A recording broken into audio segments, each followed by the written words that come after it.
Boa noite, gente. Oi, boa noite. Oi, Dilson. Boa noite, Dilson. Boa Oi, noite, Renata. Dilson. Boa noite. A Renata está aí? Tá, olha aqui, gente. Tá escondidinha. Oi, Renata, boa noite. Boa noite a todos. Oi, boa noite. Boa noite. Vamos esperar um pouco, gente. O pessoal também é atrasado, né? Tem que esperar. Mas de qualquer forma a gente começa. Não tem problema, não. Vamos que vamos. Vamos esperar da hora, né? Mas, então, guardando aí, chegar mais.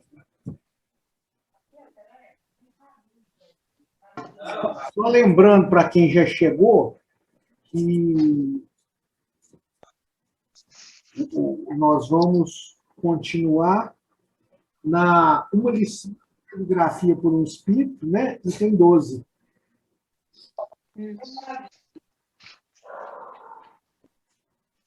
Edna.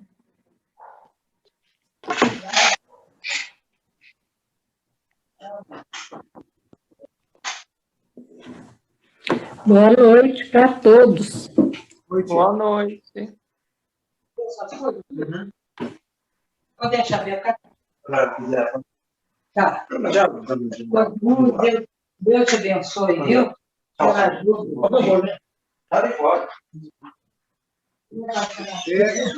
Professor Ivo.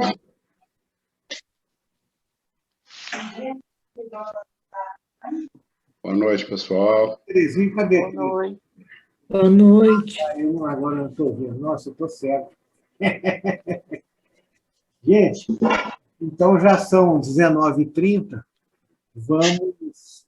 Boa noite. Boa noite. Boa noite. Para iniciar, vamos agradecer a Deus, agradecer a Jesus, agradecer àqueles nossos amigos do espaço que vêm aqui nos instruir e também agradecer àqueles que vêm aqui estudar conosco.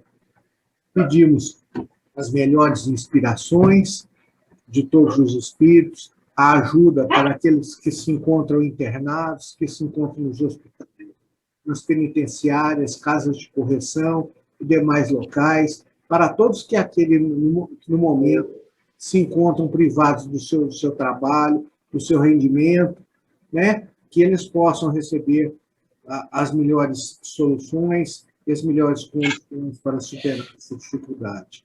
Em nome de Jesus, abrimos esse estudo com a oração que nosso Pai nos ensinou. Pai nosso, que estás no céu, santificado seja o vosso nome. Venha a nós o vosso reino e seja feita a vossa vontade, assim na terra como no céu. O nosso de cada dia, dai-nos hoje, Senhor, perdoai as nossas ofensas, assim como nós perdoamos aos nossos ofensores. E não nos deixeis, Senhor, cairmos em nossas tentações, mas livrai-nos de todos da prática do mal, que assim seja. Bom, minha gente, muito obrigado àqueles que chegaram agora, né, que eu vi, e vamos pedir, então, vamos pegar diferente aqui, né, senão eu vou falar que sempre é coisa. Vamos pedir para a Regina Lúcia, então, começar o item 12, né, de uma lição de caligrafia por um espírito. Então, onde ela pode ir até o fim ali, com observação. Que é Tá bom, Gilson. Vamos lá, então. A número 12. Aqui está se referindo àquele espírito, né, que é o espírito calibro, né? Então, vamos lá. É mais do que na terra? Não. Sofro pelo bem que deixei de fazer. 13. Que pensa do seu futuro? Penso que me é necessária toda a misericórdia de Deus. 14. Quais as suas relações no mundo em que se encontra? Relações lamentáveis e infelizes. 15. Quando vem à terra, Há lugares que frequenta de preferência a outros? Procuro as almas que se condoem de minhas penas, ou que oram por mim. 16. Vê as coisas terrestres com a mesma clareza de outros? Não me preocupo com as ver. Se o fizesse, seria mais uma causa de desgosto. 17. Disse que em vida foi muito pouco tolerante. É verdade? Era muito violento. 18. O que pensa do objetivo de nossas reuniões? Gostaria de as haver conhecido em vida. Elas me teriam tornado melhor. 19. Vê aí outros espíritos? Sim, mas me sinto muito confuso em sua presença. 20. Rogamos a Deus que o tenha em sua santa misericórdia. Os sentimentos que acaba de externar devem permitir que ache graça perante ele, e não que ajude o seu progresso. Agradeço-vos, Deus vos protege. Bendito seja ele por isso. Eu espero que chegue a minha vez. Observação. Os ensinamentos fornecidos pelo Espírito do Senhor Bertrand são absolutamente exatos e concordes com o gênero de vida e o caráter que lhe conheciam. Apenas ao confessar a inferioridade e os seus erros, a linguagem é mais séria e mais elevada do que fora dado esperar. Ainda uma vez, temos a prova da mais penosa situação dos que na Terra se muito a matéria. É assim que os próprios espíritos inferiores, por vezes, nos dão, pelo exemplo, valiosas lições de moral. Por ser, assim, um espírito ainda inferior, ele foi muito sábio nas suas respostas. E como diz aqui na observação, tem hora que ele fala, né, da sua vida, daquilo que ele deixou de fazer, com uma propriedade, assim, muito grande, até com um pensamento, assim, grandioso mesmo, né, porque ele está arrependido daquilo que ele deixou de fazer na Terra, porque ele não conhecia, por exemplo, quando fala se ele gostava, que ele achava daquelas reuniões que eles estavam ali fazendo e que ele estava presente lá, que ele disse que se tivesse conhecido na Terra, ele poderia ter sido melhor. Quer dizer, ele não teve ensinamentos, ele não teve a oportunidade, né, de conhecer a doutrina, ele não teve, às vezes, né, uma condução na vida que o ajudasse a melhorar os seus impulsos, né, a sua dificuldade, que ele era violento, ele era uma criatura violenta, né, e ele necessitava de toda a misericórdia de Deus. Então, tudo que pudesse, né, ser feito em nome de Deus a ele ficaria muito agradecido. Foi uma mensagem bonita, né, que nos orientou muito, nos inspirou muito. Quem tiver mais comentários? Faço minhas as palavras da Regina, vamos abrir aí para quem quiser fazer qualquer comentário. Walter, você quer falar alguma coisa? Eu quero a número 11. Lamento não pertencer mais a este mundo, lamento não haver bem empregado a minha existência. Aqui a gente está vendo a linguagem do coração. Não é da sabedoria, do conhecimento, não, do coração.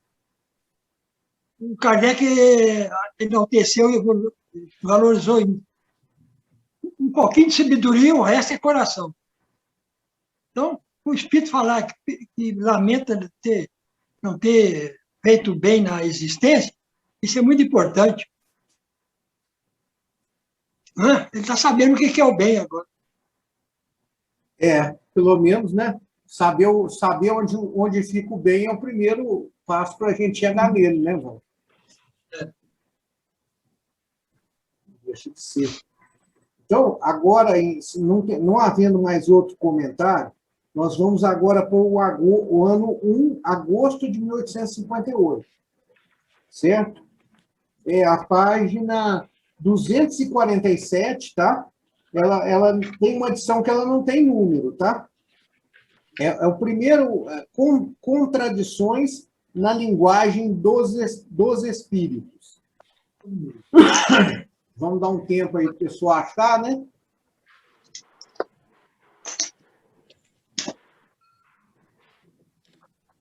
Na hora que todo mundo achar aí, vocês dão um alô aí para nós.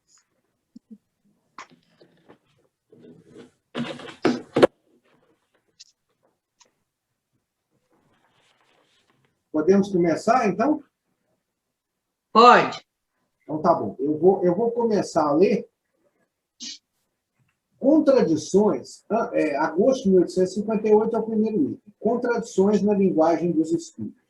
As contradições encontradas são frequentemente na linguagem dos espíritos, mesmo sobre questões essenciais. Para algumas pessoas, foram até que uma causa de incerteza quanto ao valor real de suas comunicações.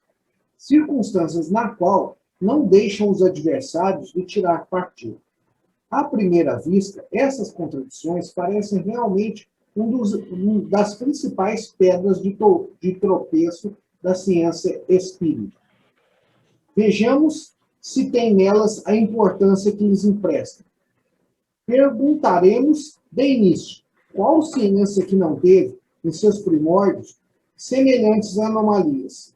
Qual sabe que, nas suas investigações, não foi muitas vezes confundido por fatos que aparentemente contradizem as regras estabelecidas? Se a botânica, a zoologia, a fisiologia, a medicina e a nossa própria língua não nos oferecem milhares de exemplos semelhantes, se as suas bases desafiam qualquer contradição, é comparado os fatos que observando as analogias e as dessemelhanças, que pouco a pouco se chega a estabelecer as regras, as classificações, os princípios, numa palavra, a constituir a ciência. Ora, o Espiritismo acaba de desabrochar. Assim, pois, não é de admirar que se ajuste à lei comum, até que seu estudo seja completo. Só então reconhecer-se-á que aqui, como tudo mais, a exceção quase sempre vem confirmar a regra. Aliás, os espíritos sempre nos disseram que não nos inquietássemos com essas pequenas divergências e que, em pouco tempo, todos seriam levados à unidade de crença. Com efeito, essa predição se realiza diariamente, à medida que mais e mais penetramos nas causas desses fenômenos misteriosos, que os fatos são mais bem observados. Já nas dissidências manifestadas na origem, tende evidentemente a uma diminuição. Pode-se mesmo dizer que atualmente não passam de opiniões pessoais isoladas.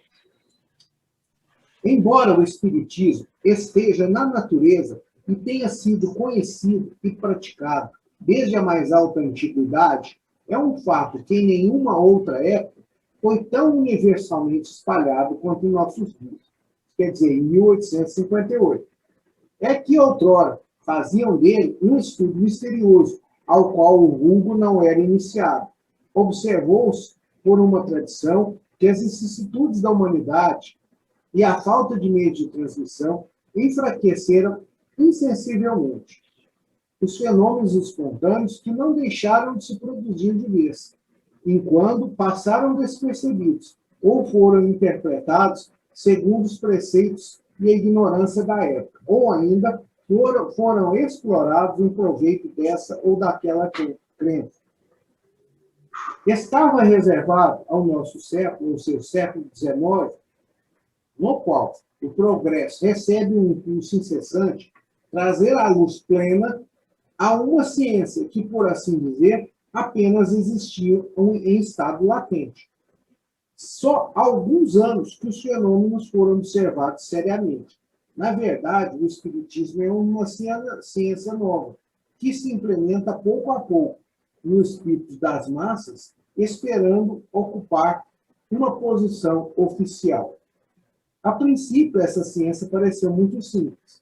Para as criaturas superficiais, não passava da arte de mover as mesas.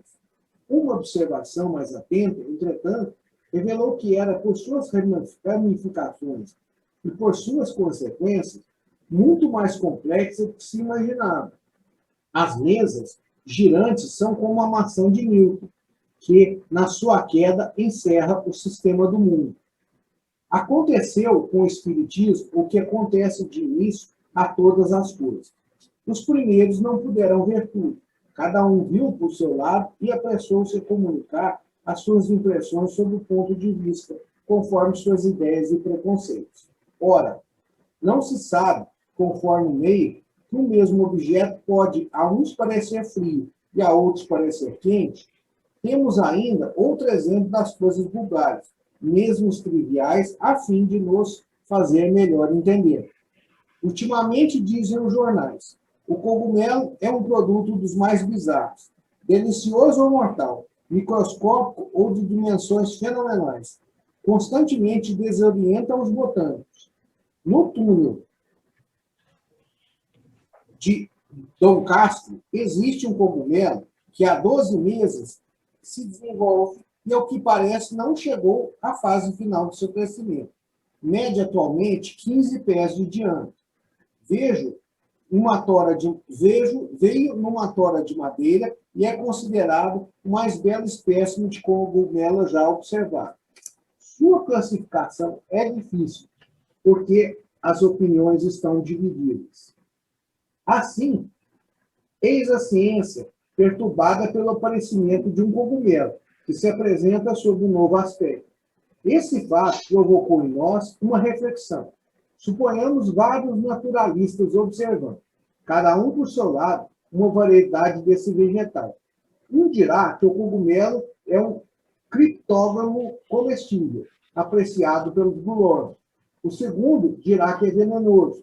O terceiro que é invisível ao olho nu. O quarto que pode alcançar até 45 pés de circunferência, etc. À primeira vista, todas as afirmações são contraditórias e muito pouco aptas à fixação de ideias sobre a verdadeira natureza dos cogumelos. Depois, virá um quinto observador que há de reconhecer a identidade dos caracteres gerais e mostrará que essas propriedades tão diversificadas não constituem mais que as variedades ou subdivisões de uma só mesma classe. Cada um tinha razão do seu ponto de vista.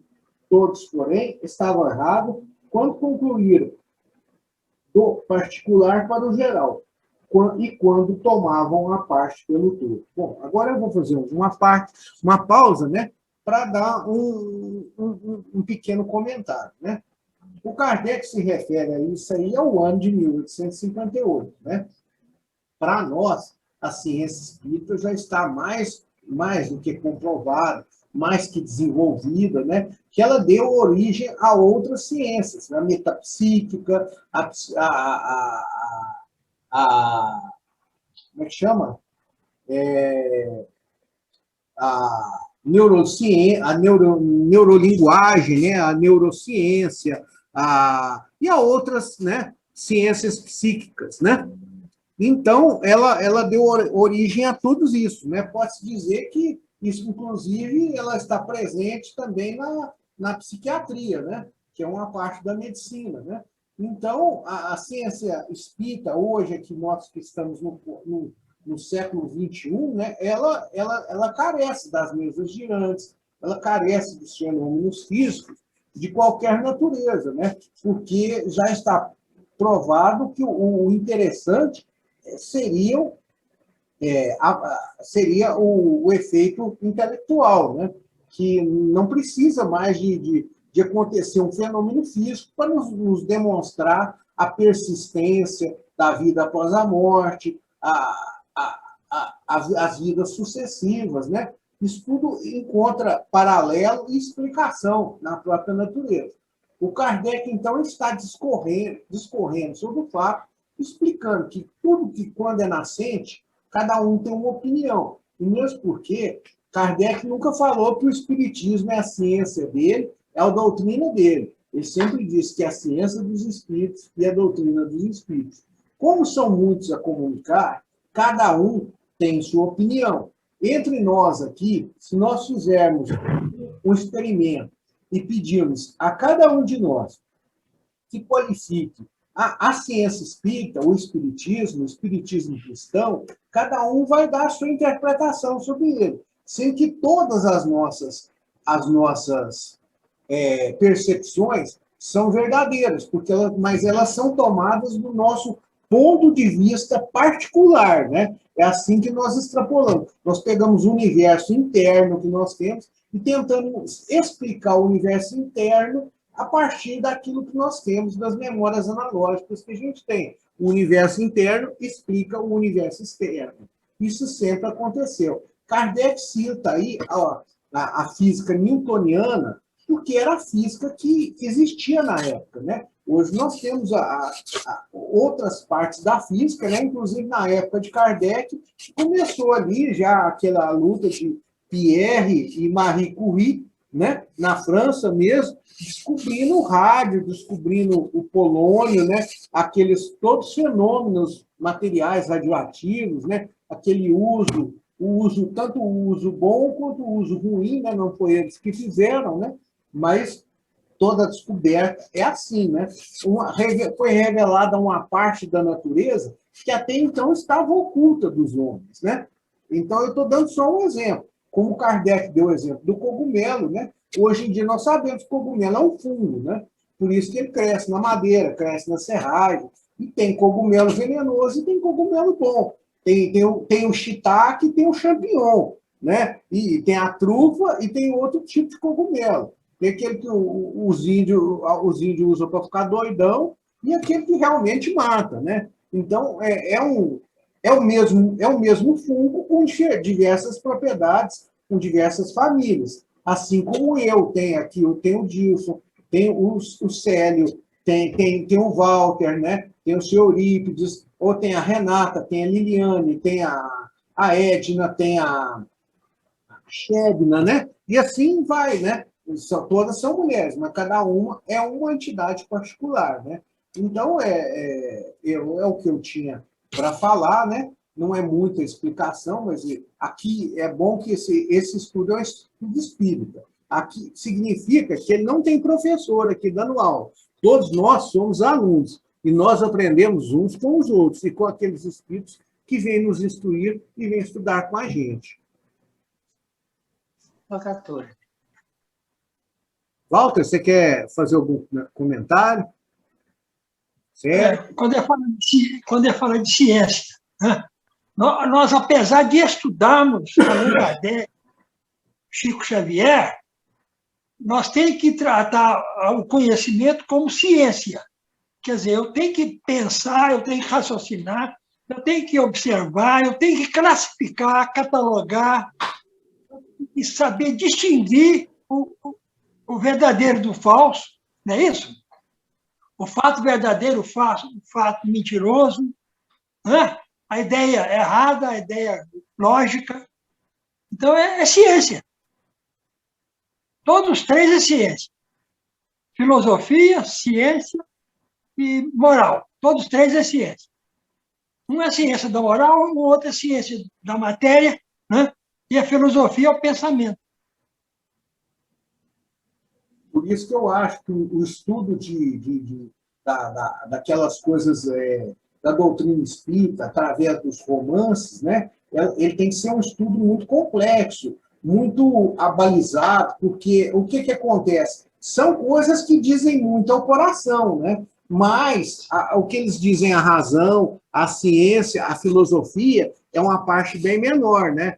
É óbvio que todos eles têm um condão de nos impressionar, né? Um condão de nos despertar aquelas melhores fibras do ser, de caridade, de amor, né, de sentimento, tudo, né? Mas nós nunca podemos esquecer que, como Kardec diz, ciência espírita é uma coisa séria. Ela não está movida pelo sentimento, não está movida pelo sentimento de ninguém. Ela está movida pela característica científica, filosófica que ela tem, né? Ou seja, ela precisa de provas, ela precisa de coisas que corroborem as coisas, não de achismo, né?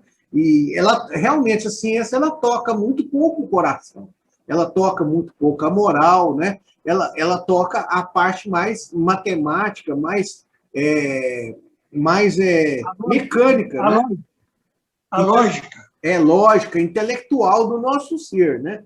Mas tudo tem o seu lugar, né? Por isso é que quem é que não se emociona verdadeiramente com o Paulo Estevam? Né? É impossível, né? Só se a pessoa tiver um coração de ferro, né? De pedra.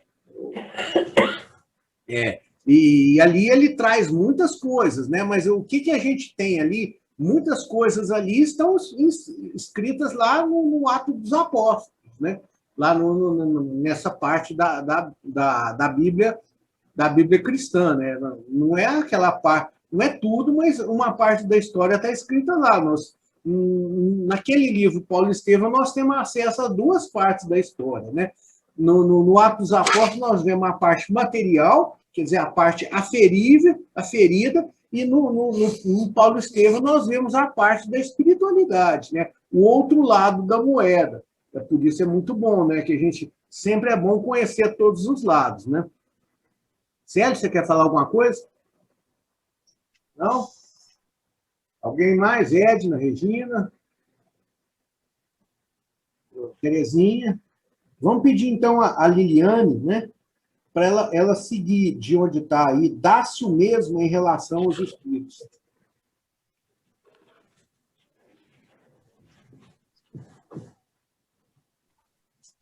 Tá bom. Dá-se o mesmo em relação aos espíritos.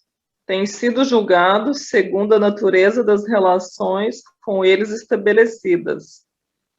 Em consequência, que uns foram feitos demônios e outros anjos.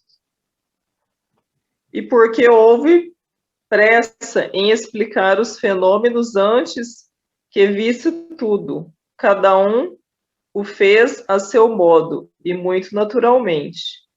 Buscou as causas naquilo em que consistia o objeto de suas preocupações.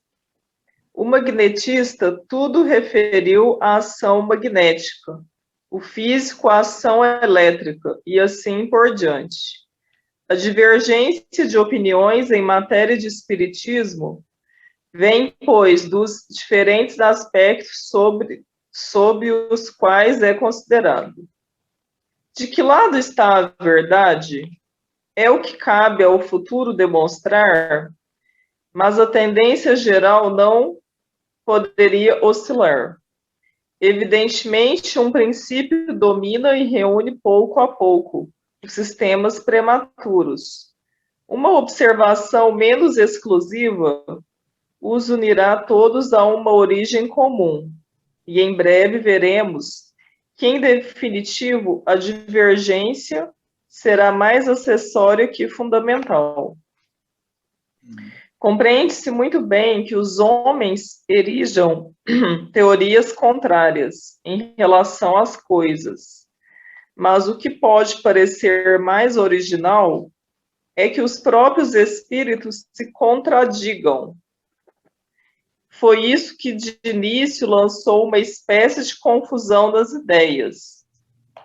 As várias teorias espíritas têm, pois, duas fontes. Umas nasceram do cérebro humano e outras foram dadas pelos espíritos. As primeiras emanam de homens que, confiando demasiado nas próprias luzes, creem possuir a chave daquilo que buscam, quando o mais das vezes apenas encontram uma gazua. Isso nada tem de surpreendente, mas que entre os espíritos uns dissessem uma coisa e outros dissessem outra. Era menos concebível, mas agora isto é perfeitamente explicável. A princípio fez-se uma ideia absolutamente falsa da natureza dos espíritos. Foram imaginados como seres à parte, de natureza excepcional, nada possuindo em comum com a matéria e devendo saber tudo. Eram, conforme opinião pessoal, seres benfeitores ou malfeitores, uns com todas as virtudes, outros com todos os vícios e todos, em geral, com um saber infinito, superior ao da humanidade.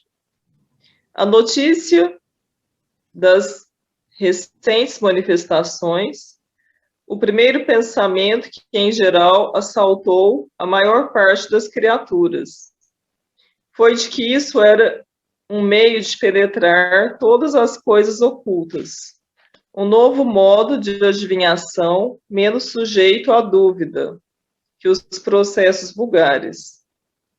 Quem poderia dizer o número dos que sonharam fortuna fácil pela revelação de tesouros ocultos, pelas descobertas industriais ou científicas, que não custariam aos inventores mais que o trabalho de fazer uma descrição ditada pelos sábios do outro mundo? Só Deus sabe quantos fracassos e desilusões, quantas pretensas receitas, cada qual mais ridícula, não foram dadas pelos chalaceadores do mundo invisível. Conhecemos alguém que pediu uma receita infalível para pintar os cabelos.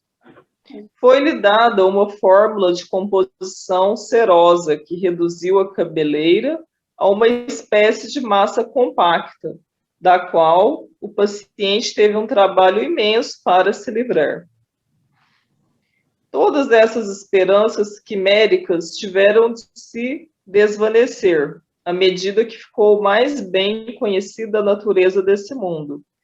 E o verdadeiro objetivo das visitas que nos fazem os seus habitantes, mas então, para muita gente, onde estava o valor desses espíritos, que nem tinham o poder de proporcionar alguns milhões aos que nada faziam, não poderiam ser espíritos, a febre passageira foi substituída pela indiferença, e, em alguns, pela incredulidade.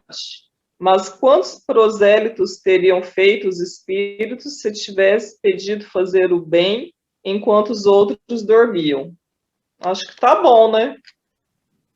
Depois continua, porque tem que explicar um pouco, né? O capítulo é grande, o texto é grande. Verdade. Então, eu achei interessante. Aqui tem muita coisa boa para falar, né? Mas que eu acho que ele falou, deixou bem claro que tem vários tipos de espíritos aqui, né? Com natureza diferente, com, assim, os superiores, os inferiores, né? Os que são benfeitores, os que são malfeitores, os que, aqui no final, né, ele está falando, né, que queria, como é que eu falo? Tipo, fazer revelações, né, coisas, adivinhações, né, mas isso é uma coisa que queria brincar com as pessoas, né, não era uma coisa séria, né, uma coisa real mesmo, né.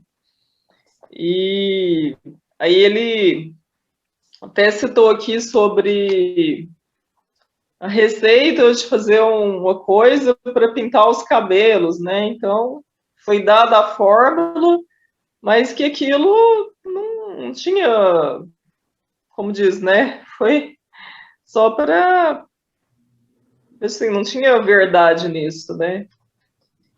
E as pessoas depois foram, acho que ficando mais alertas, né? Mas assim, foi conhecendo melhor, né? Mas naquela época era um pouco mais complicado, né? E o pessoal foi descobrindo mais coisas, né? E eu li tanta coisa aqui que agora eu me perdi, mas eu achei muito boa essa parte aqui. Vocês podem estar comentando aí.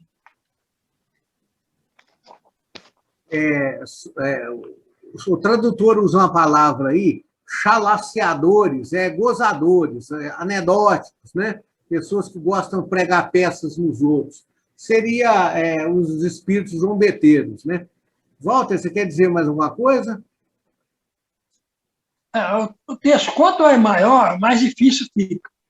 Então, a gente vê aqui, quando o Kardec escreve um texto menor, é mais fácil de aprender. Ele sintetiza aqui, não, ele foi um artigo de jornal até, certo? Então, fica difícil chegar à conclusão. Ele vai falando e não tira conclusão. Então, é isso. Então, na minha humilde opinião, esse é um dos capítulos mais importantes que tem aqui nesse ano de 1858. Porque realmente, o que ele está fazendo? O Kardec aqui, nada mais, nada menos, ele está fazendo a gênese filosófica do Espiritismo enquanto ciência. Tá? Isso mesmo. É a gênese filosófica do Espiritismo. Está analisando o início da doutrina. A doutrina está começando. E é natural, todas essas confusões, é natural.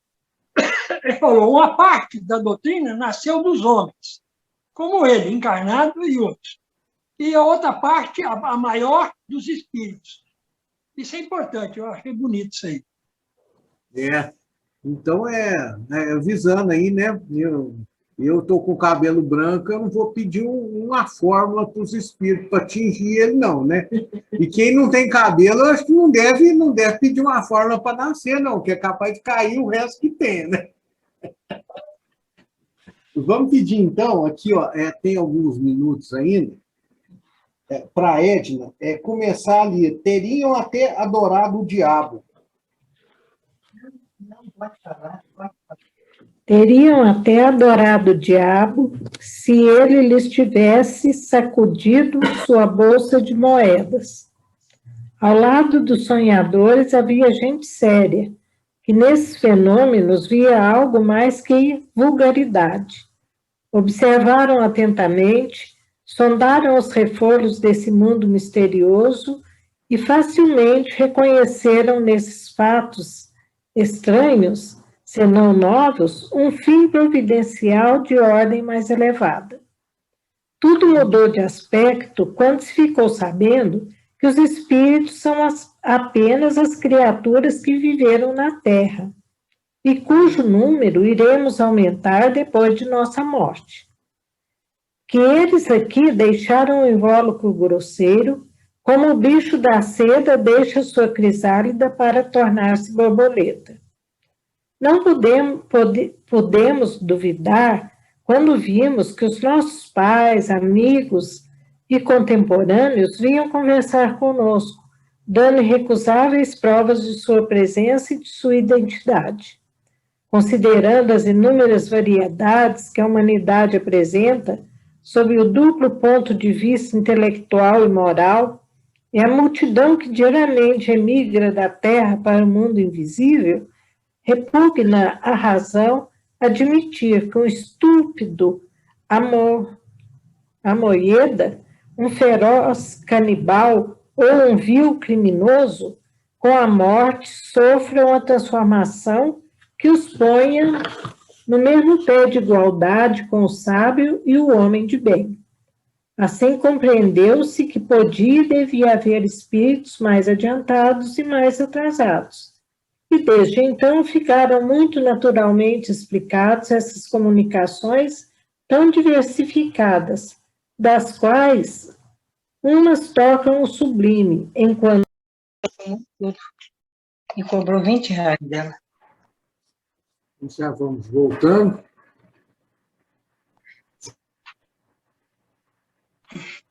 Vamos aguardar a Edna para ela continuar.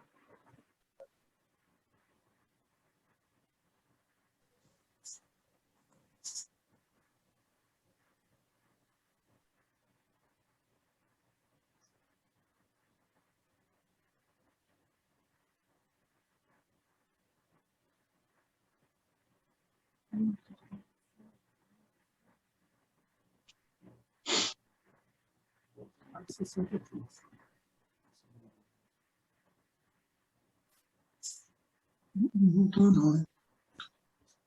A Edna não. Tá demorando. O que é samoyeda? Samoyeda. Deve ser Estúpido samoyeda. Tem que olhar no Google, né? Nossa, eu nunca ouvi essa palavra.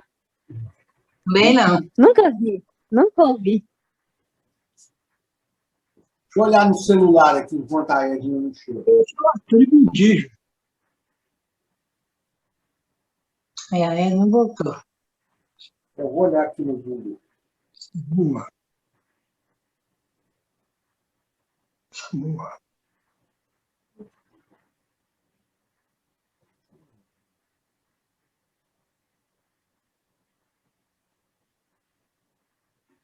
A Edna não entrou.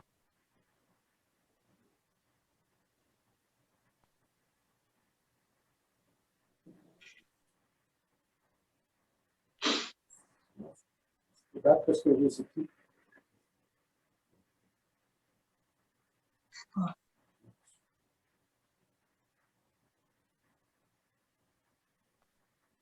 Será que a Edna... Samoyeda é uma raça de cachorro, Ó, tá? E muito bonito. Raça de quê? Bonitinho. Raça de cachorro. Do tipo Obrigada. parente do Thorzinho. Oriunda do norte da Rússia, da região da Sibéria.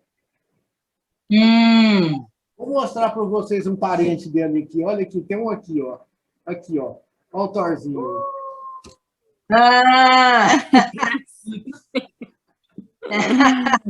Ai, ai. Gente, então, a Edna não está É conseguindo. bom demais. Não voltou.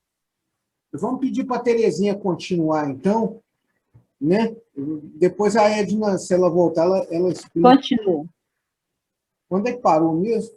Ó, então eu vou ler aqui, ó. Considerando as inúmeras variedades, pode ser? Que eu não sei onde ela parou. Ela parou aqui, ó. Arrastam na imundície e foram ainda melhor compreendidos.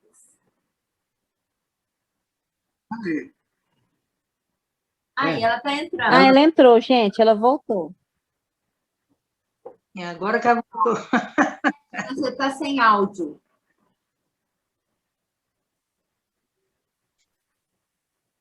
Está sem áudio, Ed. Aí, voltou. Oh, eu fui lendo, sem olhar para o computador e não vi que tinha apagado. É. Aonde estava a hora que apagou, vocês sabem? Vou ver até onde eu Na li. imundície. Hein? No começo, arrastam na imundície. Ai, eu não estou achando. O parágrafo qualquer. O parágrafo é muito grande, né? Então, Senhor, Pois é, mas falando com o parágrafo fica mais fácil de achar. o bom aqui é Tenta no assim compreendeu-se. assim compreendeu-se que poderia haver. Mas o meu é diferente, os parágrafos. É por isso Ah, achei. Nossa, eu li até quase.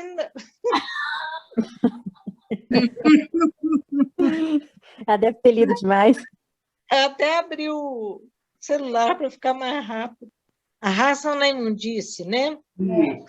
E foi ainda melhor compreendido quando se soube que o nosso pequeno grão de areia, perdido no espaço, não é o único habitado entre tantos milhões de globos semelhantes, que ele ocupa no universo uma posição intermediária nas vizinhanças dos mais baixos na escala, que, em consequência, seres mais adiantados que os mais adiantados entre nós, e outros ainda mais atrasados que os mais selvagens. Desde então, o horizonte intelectual e moral ampliou-se, como o nosso horizonte terreno, quando foram descobertas a quarta e a quinta partes do mundo. O poder e a majestade de Deus, ao mesmo tempo, cresceram aos nossos olhos do finito ao infinito. Assim, logo ficaram explicadas as contradições da linguagem dos espíritos, porque se compreendeu que seres inferiores, sob todos os pontos de vista, não podiam pensar nem se exprimir como superiores. Consequentemente, não podia saber tudo, nem tudo compreender, e que Deus deveria reservar apenas aos eleitos o conhecimento dos mistérios inatingíveis pela ignorância. A escala espírita, traçada pelos próprios espíritos e conforme a observação dos fatos, dá-nos a chave de todas as anomalias aparentes da linguagem dos espíritos. É preciso chegar pela força do hábito a conhecê-los, por assim dizer, à primeira vista, e poder assinar-lhes a sua classe conforme a natureza de suas manifestações. É preciso, conforme a necessidade, dizer a um que é mentiroso, a outro que é hipócrita, a este que é malévolo, aquele que é chocarreiro, etc., sem se deixar impressionar por sua arrogância e fanfarronadas, nem por suas ameaças aos seus sofismas e nem mesmo por suas lisonjas. É o meio de afastar essa turba que incessantemente pulula em redor de nós e que se afasta quando sabemos atrair apenas os espíritos verdadeiramente bons e sérios, da mesma maneira que procedemos em relação aos vivos. Gente, eu tinha lido até aqui. Não. Ai, bom, Lê mais. não, aqui tá bom, pois outro ler. Então, aqui ele inicia falando, né, sobre as pessoas, né?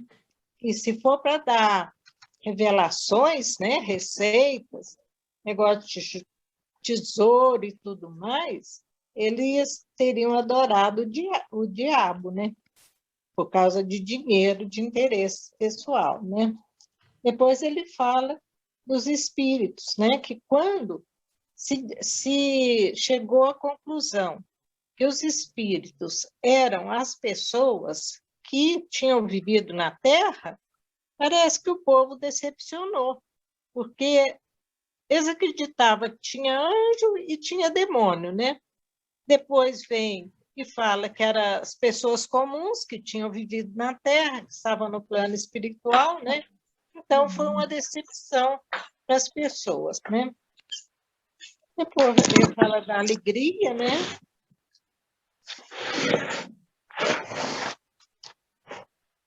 Bom, depois ele fala da diferença que existe, né, nos espíritos, né? Que existem os sábios, existem os ignorantes, né? E que, pela linguagem, vai se entendendo tudo, né? Aparecida, seu microfone.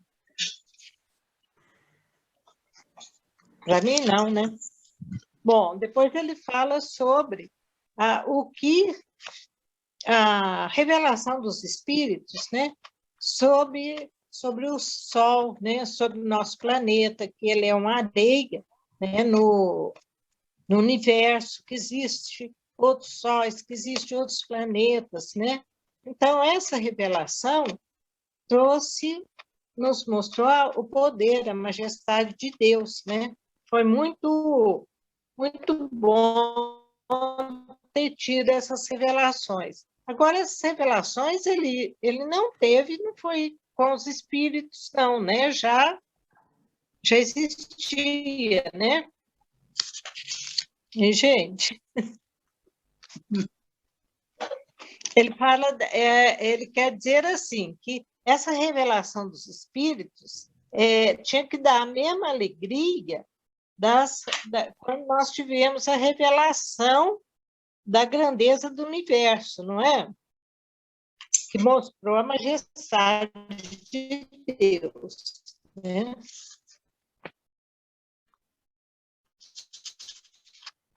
E mesmo quando foi descoberto outros continentes, né? Quando foi descoberto outros continentes, também eles ficaram surpresos, né? E muito felizes, né? Por ver a amplidão da Terra, ver que tinha outros habitantes e compreender a diferença de linguagem, né?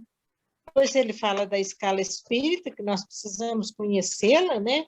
Para que a gente possa identificar os espíritos, né? Que saberam de nós, ou que está conosco, porque os espíritos, quando vê que você tem um conhecimento, que você percebe, eles não têm tanta audácia para enganar. Eu entendi isso. Bom, Edna, você demorou um pouquinho a entrar, né? Estava entusiasmada pela leitura. Samoyeda é uma raça de cachorrinhos, né? Então, isso aí você não escutou? Não. Tá? Então, é isso, tá? Tá muito bem escrito aí, muito bem falado. Eu não tenho muita colocação para fazer, não, além das que você já fez, né? A gente tende realmente a valorizar do que é mais distante da gente, né? Porque nós somos autodepreciativos, né? Não damos a nós, alguns de nós não damos a nós o valor que nós temos e damos valor exagerado ao que é dos outros, né? Isso aí, conforme a gente vai evoluindo, tem certeza que deve mudar, né? Eu vou esperar evoluir para contar para vocês. É isso mesmo. Essa escala espírita que ele fala, escala espírita traçada pelos próprios espíritos, é aquela escala da questão 100 lá, a partir da 100 do Livro dos Espíritos, né? Isso, e é Espíritos puros e tal. Ah, tá. Obrigada. Quer falar alguma coisa, Walter?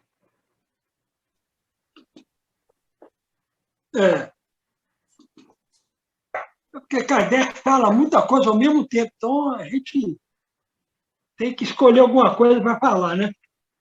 Vou entrar na escala espírita. Pelo que Kardec está falando aqui, essa escala espírita, ela tem uma análise psicológica muito grande. Não é análise do conhecimento dos espíritos, é uma análise psicológica dos espíritos. Então, a gente merece estudar aquilo a vida toda. Todo ano estudar um pouquinho, aquela classificação. Ela é muito rica, a escala espírita. Para a gente, ao estudar, ler os livros, ler mensagens, de encarnado ou desencarnado, saber distinguir as coisas, saber separar as coisas, valorizar a palavra das pessoas, porque todo mundo fala o correto e o errado, como você bem falou. A gente tem uma hora que tem uma compreensão errada e tem hora que tem uma compreensão exata. Então, a gente tem que entender isso. A gente, mesmo que acha que sabe as coisas, tem muito entendimento errado ainda. É bem por aí mesmo, né? Vamos pedir, então, a Terezinha, que ela está entusiasmada aqui, para ela continuar no creio que os escritores lunáticos, né? São os selenitas. Não, peraí, eu vou ler, serão esses seres ínfimos, é isso mesmo?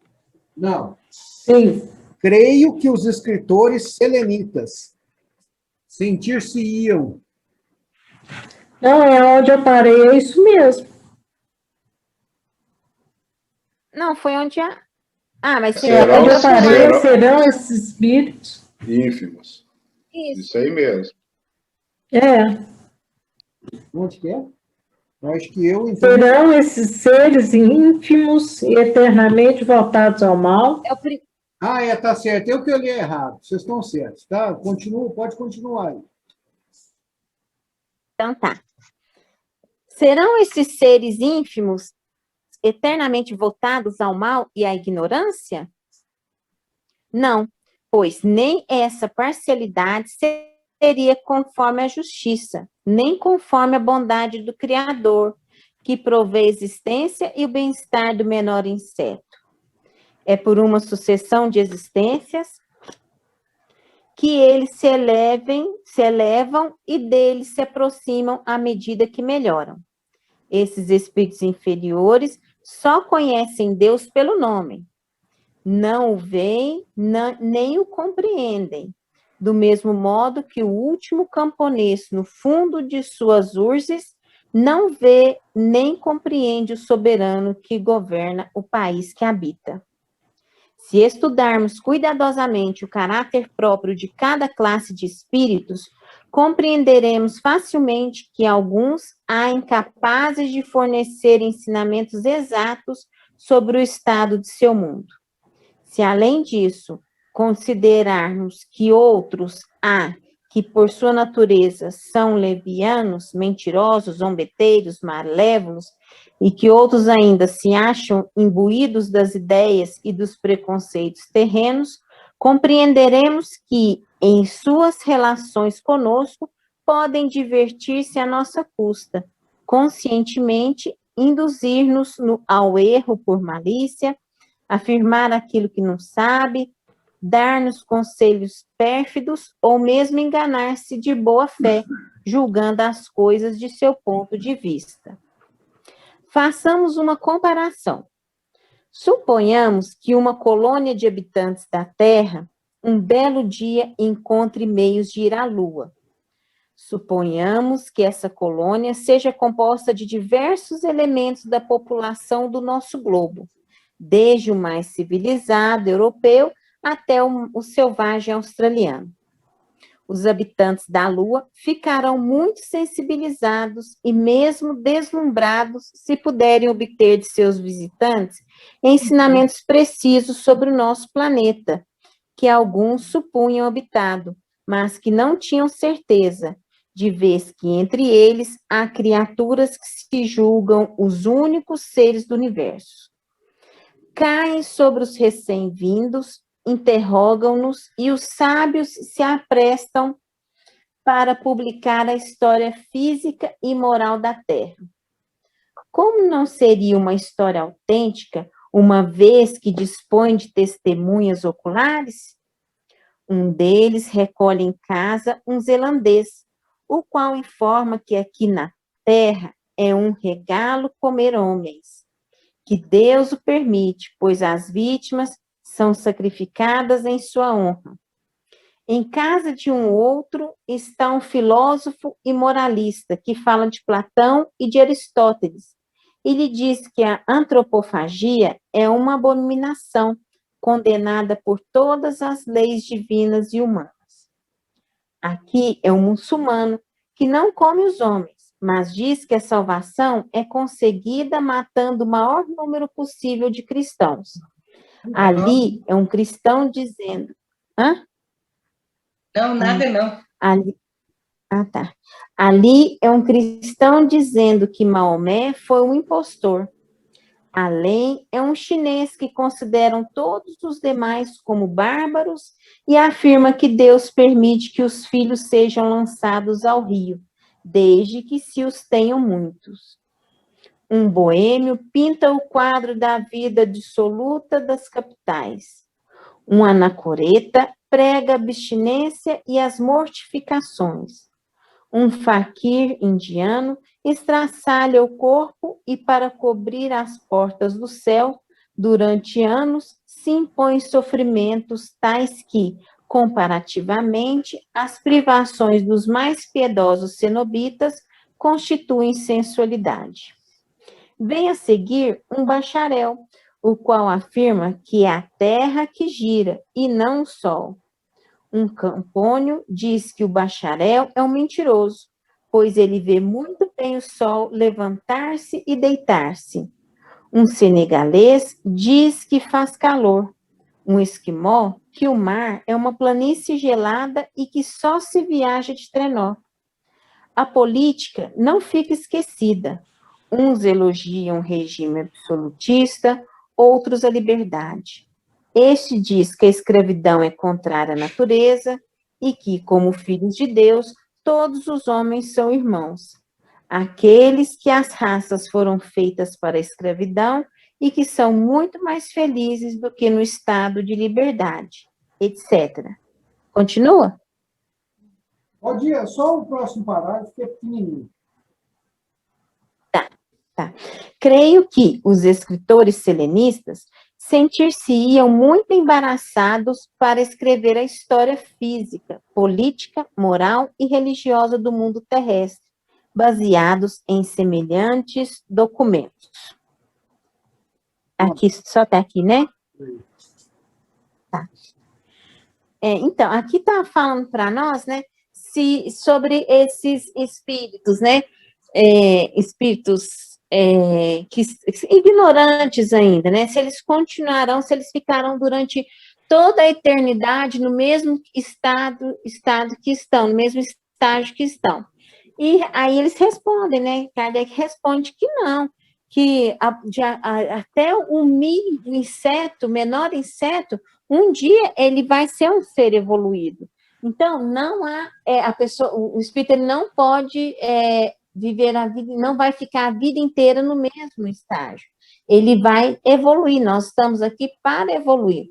Claro que alguns demoram mais, né? Outros evoluem mais rápido, de acordo com a sua conduta, né? Com o que você com a sua conduta mesmo, né?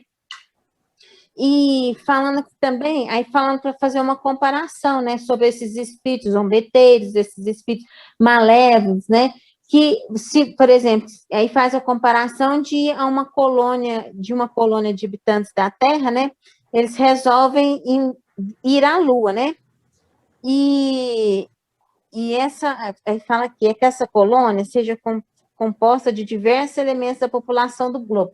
Então, aí tem vários tipos, várias pessoas de várias regiões.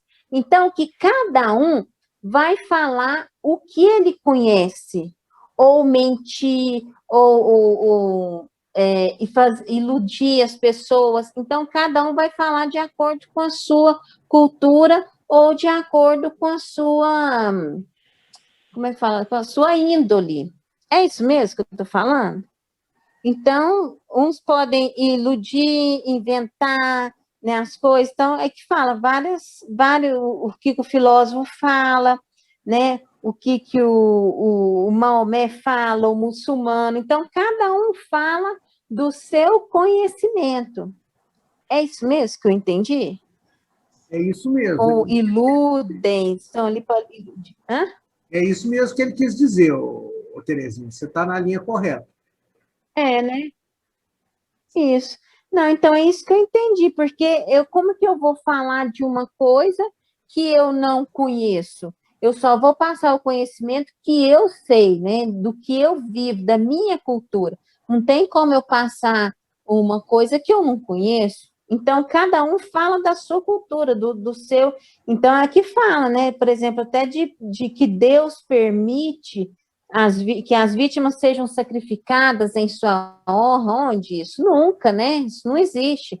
Mas tem pessoas que acreditam nisso, acham que isso é o natural, é o normal, e vão falar isso, né?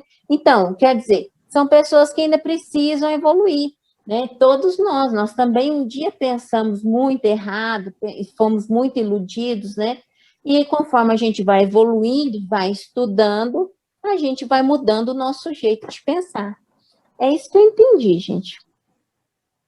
É muito importante, né, saber que essas pessoas que falam essas coisas, não necessariamente elas estão mentindo. Elas estão descrevendo a realidade como toca elas mesmas, né? Então, está descartado aí, já que eles falam somente a verdade que eles conhecem.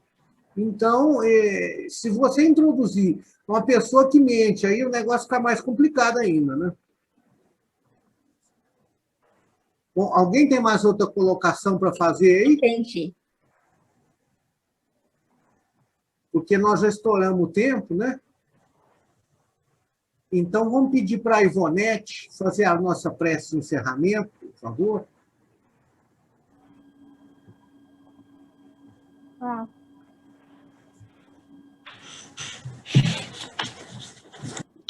vamos elevar o nosso pensamento a Deus, a Jesus, e agradecermos imensamente por mais essa noite de estudo, por mais esses esclarecimentos, esses entendimentos a respeito da espiritualidade, do mundo físico, da nossa origem, do nosso entendimento.